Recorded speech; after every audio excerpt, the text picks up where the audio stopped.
Demons in the Desert. The correct way of thinking. Once upon a time there were two merchants, who were friends. Both of them were getting ready for business trips to sell their merchandise, so they had to decide whether to travel together.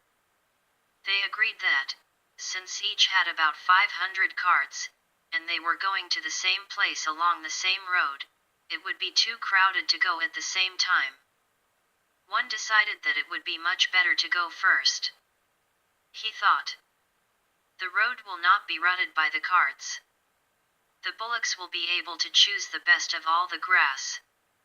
We will find the best fruits and vegetables to eat. My people will appreciate my leadership and, in the end, I will be able to bargain for the best prices." The other merchant considered carefully and realized there were advantages to going second. He thought, "My friend's carts will level the ground so we won't have to do any road work. His bullocks will eat the old rough grass and new tender shoots will spring up for mine to eat. In the same way, they will pick the old fruits and vegetables and fresh ones will grow for us to enjoy. I won't have to waste my time bargaining when I can take the price already set and make my profit." So he agreed to let his friend go first. This friend was sure he'd fooled him and gotten the best of him, so he set out first on the journey. The merchant who went first had a troublesome time of it. They came to a wilderness called the Waterless Desert, which the local people said was haunted by demons. When the caravan reached the middle of it, they met a large group coming from the opposite direction. They had carts that were mud-smeared and dripping with water. They had lotuses and water lilies in their hands and in the carts. The head man, who had a know-it-all attitude, said to the merchant, "Why are you carrying these heavy loads of water? In a short time you will reach that oasis on the horizon with plenty of water to drink and dates to eat. Your bullocks are tired from pulling those heavy carts filled with extra water, so throw away the water and be kind to your overworked animals." Even though the local people had warned them, the merchant did not realize that these were not real people, but demons in disguise. They were even in danger of being eaten by them. Being confident that they were helpful people, he followed their advice and had all his water emptied onto the ground. As they continued on their way they found no oasis or any water at all. Some realized they'd been fooled by beings that might have been demons, and started to grumble and accuse the merchant. At the end of the day, all the people were tired out. The bullocks were too weak from lack of water to pull their heavy carts. All the people and animals lay down in a haphazard manner and fell into a deep sleep. Lo and behold, during the night the demons came in their true frightening forms and gobbled up all the weak defenseless beings. When they were done there were only bones lying scattered around. Not one human or animal was left alive. After several months, the second merchant began his journey along the same way.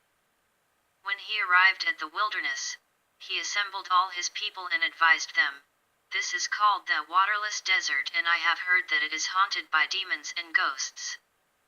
Therefore we should be careful. Since there may be poison plants and foul water, don't drink any local water without asking me." In this way they started into the desert. After getting about halfway through, in the same way as with the first caravan, they were met by the water-soaked demons in disguise. They told them the oasis was near and they should throw away their water. But the wise merchant saw through them right away. He knew it didn't make sense to have an oasis in a place called Waterless Desert. And besides, these people had bulging red eyes and an aggressive and pushy attitude, so he suspected they might be demons. He told them to leave them alone saying, "We are businessmen who don't throw away good water before we know where the next is coming from." Then seeing that his own people had doubts, the merchant said to them, "Don't believe these people, who may be demons, until we actually find water. The oasis they point to may be just an illusion or a mirage. Have you ever heard of water in this waterless desert? Do you feel any rain wind or see any storm clouds? They all said, No. And he continued, If we believe these strangers and throw away our water, then later we may not have any to drink or cook with. Then we will be weak and thirsty, and it would be easy for demons to come and rob us, or even eat us up. Therefore, until we really find water, do not waste even a drop. The caravan continued on its way and, that evening, reached the place where the first caravan's people and bullocks had been killed and eaten by the demons. They found the carts and human and animal bones lying all around. They recognized that the fully loaded carts and the scattered bones belonged to the former caravan. The wise merchant told certain people to stand watch around the camp during the night.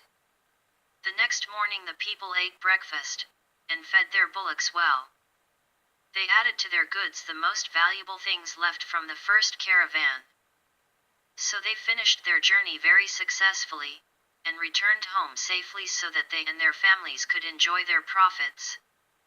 The moral is, one must always be wise enough not to be fooled by tricky talk and false appearances.